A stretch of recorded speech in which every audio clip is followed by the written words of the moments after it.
Hello everyone, आज हम discuss करने वाले हैं दिल्ली यूनिवर्सिटीज़ के एडमिशन फॉर्म्स 2024 के बारे में बात करने वाले हैं। यूजी प्रोग्राम के एडमिशन्स को लेकर आपको इसमें सारे डाउट्स क्लियर हो जाएंगे। किस तरीके से आपको एडमिशन्स होना है, पेपर्स कैसे सेलेक्ट करने हैं, कैसे आपको पता चलेगा, क्या गलतियां नहीं करनी है, सब मैं आपको इसमें एक एक करके सारी चीज़ें समझा दूंगा। ये आप प्रोस्पेक्टस जो है 23 का देख सकते हैं, 23-24 सेशन का है। इसमें आपको सारी ज़रूरी चीज़ें ध्यान रखनी है। बहुत सारे बच्चे फॉर्म्स में गलतियाँ कर देते हैं, जिस वजह से उनका ड्यू में एडमिशन जो है नहीं हो पाता है, क्योंकि एलिजिबिलिटी क्राइटेरिया फुलफिल नहीं करते हैं। सबसे पहले दो ज़रूरी इंपॉर्टेंट पॉइंट्स मैं आपको इसमें बता दूं, जो आपको ध्यान रखने हैं एलिजिबिलिटी क्राइटेरिया के लिए। ठीक है, सबसे पहले चीज़ ध्यान रखना है इसमें क्या इंपॉर्टेंट पॉइंट्स में आप यहाँ पे देखेंगे। पॉइंट नंबर 3 सबसे इंपॉर्टेंट है, the candidate must have study and pass class 12th examination और its equivalent from a single recognise board. ध्यान रखना है कि आप क्लास 12th आप पास होने चाहिए, ये आपको ध्यान रखना है। ये सबसे ज़रूरी चीज़ है, मेन एलिजिबिलिटी क्राइटेरिया की कंडीशन। ठीक है, अगला, for admission to University of Delhi, it is mandatory for the candidate to appear in CUET UG 2023 and 2024 in those subject in which he or she appearing in has passed class 12th। यानी आपको CUET में वही subject choose करने हैं Delhi universities में admission के लिए जो आपके पास क्लास 12th में थे, फिर चाहे आप किसी भी कोर्स में एडमिशन लेना चाहते हो। अब बहुत बच्चों को डाउट होता है, जैसे कि मान लीजिए आपको एडमिशन लेना है BA पॉलिटिकल साइंस में, तो क्या पॉलिटिकल साइंस लेना ज़रूरी है? नहीं। जो एलिजिबिलिटी क्राइटेरिया है, लिस्ट बनाई हुई है, B1 में से आप इतने चूज़ कर सकते हैं, B2 में से इतने, लैंग्वेज आपको एक चूज़ करनी है, लेकिन जो सब्जेक्ट्स हैं वो आपको क्लास 12th वाले, यानी आप साइंस बैकग्राउंड से हैं तो आपको साइंस के ही सब्जेक्ट्स में देना है। ये आपको ध्यान रखना है। ठीक है, सबसे ज़रूरी चीज़ आपको ये थोड़ी सी समझ आ गई होगी।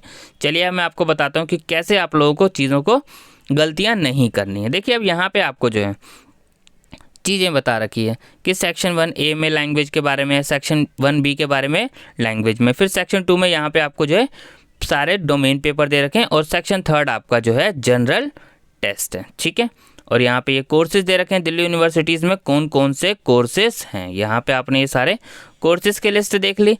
अब देखिए यहाँ पे कॉमन मिनिमम एलिजिबिलिटी एक एक करके। अब दिल्ली यूनिवर्सिटीज़ के लिए ध्यान से समझिए, लिस्ट ए में जो लैंग्वेज दी हुई हैं, यहाँ से आपको candidate must appear in at least 1 language from the following. एक लैंग्वेज में आपको अपीयर होना है, चाहे फिर वो हिंदी हो, इंग्लिश हो, उर्दू हो, पंजाबी हो, संस्कृत हो, जो भी लैंग्वेज हो आपको तिल। अब लिस्ट बी में डोमेन दिए हुए। अब देखिए, दिल्ली यूनिवर्सिटीज़ ने डोमेन को 2 कैटेगरी में बांट दिया है। एक बांटा है लिस्ट B1 और एक बांटा है लिस्ट B2। अब इसका क्या यूज़ होगा, चलिए मैं आपको एक एग्जाम्पल से यहाँ पे कोर्स के पॉइंट ऑफ व्यू से समझाता हूँ। जैसे हम किसी भी एक कोर्स का एग्जाम्पल ले लेते हैं, BA के कोर्स का, ताकि आपको डाउट क्लियर हो जाए कि मतलब किस तरीके से आपके जो है एडमिशन्स प्रोसेस को ध्यान में रखना है। ठीक है, ये हम ले लेते हैं, चाहे BA ऑनर्स साइकोलॉजी या फिर BA ऑनर्स इकोनॉमिक्स, हर कोर्स का आपको इसमें एलिजिबिलिटी क्राइटेरिया देखने को मिलेगा। चलिए मैं आपको BA ऑनर्स जियोग्राफी को लेकर समझाता हूँ।